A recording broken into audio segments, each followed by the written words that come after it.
നമസ്കാരം. ബീഫ് എന്ന് പറയുന്നത് വളരെ ആരോഗ്യകരമായിട്ടുള്ള ഒരു ഭക്ഷണമാണ്. നമ്മുടെ നാട്ടിൽ നിന്ന് പല ആളുകളും ഭയങ്കര ഡേഞ്ചർ ആണ്, ഭയങ്കര പ്രശ്നക്കാരനായ ഒരു ഭക്ഷണം എന്നൊക്കെ പറഞ്ഞ് മാറ്റി വെക്കുന്ന ഒരു ഭക്ഷണം കൂടിയാണ് ബീഫ്. പക്ഷെ ബീഫിൽ അടങ്ങിയുള്ള കണ്ടന്റ് നമ്മൾ മനസ്സിലാക്കുകയാണെങ്കിൽ നമ്മൾ അത് ഒരിക്കലും ഒഴിവാക്കില്ല എന്നുള്ളതാണ് സത്യം. കാരണം ഒരു 100 ഗ്രാം ബീഫ് എടുക്കുകയാണെങ്കിൽ, 100 ഗ്രാം കുക്ക്ഡ് ബീഫ് എടുക്കുകയാണെങ്കിൽ അതിന്റെ അകത്ത് ഏകദേശം 26 അല്ലെങ്കിൽ 22 മുതൽ 26% വരെ പ്രോട്ടീൻ ഉണ്ട്, ഹൈ ക്വാളിറ്റി പ്രോട്ടീൻ ഉണ്ട്.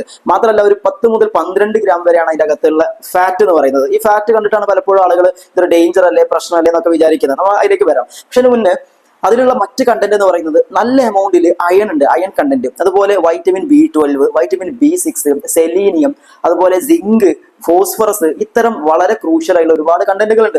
ഈ പ്രോട്ടീന്റെ അളവ് നമ്മുടെ ശരീരത്തിൽ കുറഞ്ഞാൽ നമുക്കറിയാം, നമുക്ക് ഭയങ്കര ക്ഷീണം കാര്യങ്ങളുണ്ടാവും. അതോടുകൂടെ തന്നെ നമ്മുടെ നാട്ടിൽ ഇന്ന് ഏറ്റവും കൂടുതൽ കാണുന്ന ഒരു സാധനമാണ് അയൺ ഡെഫിഷ്യൻസി അനീമിയ, വിളർച്ച എന്ന് പറയുന്നത്. അതിന്റെ ഭാഗമായിട്ട് രക്തക്കുറവ് ഉണ്ടാവാം, ഭയങ്കരമായിട്ടുള്ള ക്ഷീണം വരാം, തുടർച്ചയായിട്ടുള്ള ഇൻഫെക്ഷൻസ് വരാം, ഇങ്ങനെ ഒരുപാട് ബുദ്ധിമുട്ടുകളുണ്ട്. അപ്പോൾ അയൺ കണ്ടന്റ് ഈ ബീഫിൽ വളരെ കൂടുതലാണ്. അതോടൊപ്പം തന്നെ മറ്റൊന്ന് വൈറ്റമിൻ B12. വൈറ്റമിൻ B12 കുറഞ്ഞാലുള്ള ലക്ഷണങ്ങൾ ഇന്ന് പല ആളുകൾക്കും അറിയില്ല. അവർ ഇത് എന്തുകൊണ്ടാണെന്ന് വിചാരിച്ചിരിക്കുന്ന ഒരുപാട് ലക്ഷണങ്ങളുണ്ട്. ഇപ്പൊ കയ്യിന് കാലിന് വരുന്ന തരിപ്പ്, ഒരുപക്ഷെ ഡയബറ്റിസ് ഉള്ള കേസുകൾ ഇത് വരാറുണ്ട്. പക്ഷെ വൈറ്റമിൻ B12 കുറഞ്ഞാലും ഈ രണ്ട് കൈയിലും രണ്ട് കാലിനും, ഒന്നെങ്കിൽ രണ്ട് കാലിനും ഒരുമിച്ച് വരും, അല്ലെങ്കിൽ രണ്ട് കൈയിലും ഒരുമിച്ച് തരിപ്പ് അനുഭവപ്പെടാം. അതോടൊപ്പം ഈ മൂഡ് സിക്സ് ഉണ്ടാവാം, ഭയങ്കരമായിട്ടുള്ള ക്ഷീണവും കാര്യങ്ങളും ഒക്കെ ഉണ്ടാവാം. അതോടൊപ്പം തന്നെ സിങ്ക്, ഈ സിങ്ക് എന്ന് പറഞ്ഞാൽ നമ്മുടെ പ്രതിരോധ ശേഷിയിൽ വളരെ പ്രാധാന്യമുള്ള ഒരു എലമെന്റ് കൂടിയാണ്. നമുക്ക് തുടർച്ചയായിട്ട് വരുന്ന കഫക്കെട്ട്, ചുമ, ഇൻഫെക്ഷൻ ഒക്കെ സിങ്കിന്റെ അളവ് കുറഞ്ഞാലും ഉണ്ടാവും. അതോടൊപ്പം തന്നെ നമ്മൾ എന്തെങ്കിലും മുറിവ് വന്നു കഴിഞ്ഞാൽ അത് പിന്നീട് ഹീൽ ചെയ്യാൻ ഒരുപാട് സമയം എടുക്കുന്നതൊക്കെ പലപ്പോഴും സിങ്കിന്റെ അളവ് കുറഞ്ഞതുകൊണ്ടാണ്. അപ്പൊ ഇങ്ങനെ തുടങ്ങി ഒരുപാട് ന്യൂട്രീഷ്യസ് സാധനങ്ങൾ അടങ്ങിയിട്ടുള്ള ഒരു സാധനമാണ്, ഒരു ഫുഡാണ് ശരിക്കും ബീഫ് എന്ന് പറയുന്നത്. അപ്പൊ ബീഫിലെ ഈ ഫാറ്റ് കണ്ടന്റ് കുറച്ചുകൊണ്ട് എങ്ങനെ ബീഫ് കഴിക്കാം എന്നുള്ളതാണ് നമ്മൾ ശ്രദ്ധിക്കേണ്ടത്. അപ്പൊ അതിനു മുന്നേ ഇപ്പൊ ഒരു ഹൈ യൂറിക് ആസിഡ് ഉള്ള ആളാണെങ്കിൽ, ഹൈപ്പർ യൂറിസീമിയ, അതിന്റെ ഭാഗമായിട്ടുള്ള ഗൗട്ട്, കാലിൽ നീർക്കെട്ട് കാര്യങ്ങൾ, വേദന ഒക്കെ ഉള്ള ആളുകളാണെങ്കിൽ, അതോടൊപ്പം തന്നെ ഹൈ ലെവൽ ഓഫ് BP ഉള്ള ആളുകൾ, അൺകൺട്രോൾഡ് ആയിട്ടുള്ള ഷുഗർ ഉള്ള ആളുകൾ, അതോടൊപ്പം ഹൈ ഗ്രേഡ് ആയിട്ടുള്ള ഫാറ്റി ലിവർ ഉള്ള ആളുകൾ, ഇത്തരം ആളുകളൊക്കെ ബീഫ് കഴിക്കുമ്പോൾ ശ്രദ്ധിക്കേണ്ടതുണ്ട്. കാരണം ഫാറ്റ് കൂടുതലാണ്, യൂറിക് ആസിഡ് പിന്നെ കൂടാൻ സാധ്യതയുണ്ട്, ഒക്കെ ഉണ്ട്. പക്ഷെ അല്ലാത്ത ഒരു ആരോഗ്യവാനായ ആളെ സംബന്ധിച്ചിടത്തോളം ഒരു ദിവസം അല്ലെങ്കിൽ ഒരാഴ്ച ഏകദേശം 450 മുതൽ 500 ഗ്രാം വരെ ബീഫ് അയാൾ കഴിക്കാന്നുള്ളതാണ്. അപ്പോൾ ആഴ്ച 2-3 ദിവസം വെച്ചിട്ട് കഴിക്കുകയാണെങ്കിൽ 100-130 ഗ്രാം കഴിക്കാം. ഇത് കഴിക്കുന്ന സമയത്ത് നമ്മൾ ഇതിലെ കൊളസ്ട്രോൾ, ഫാറ്റ് പരമാവധി കുറക്കാൻ ശ്രമിക്കുക എന്നുള്ളതാണ്. കാരണം ഇന്നത്തെ നമ്മുടെ ലൈഫ് സ്റ്റൈൽ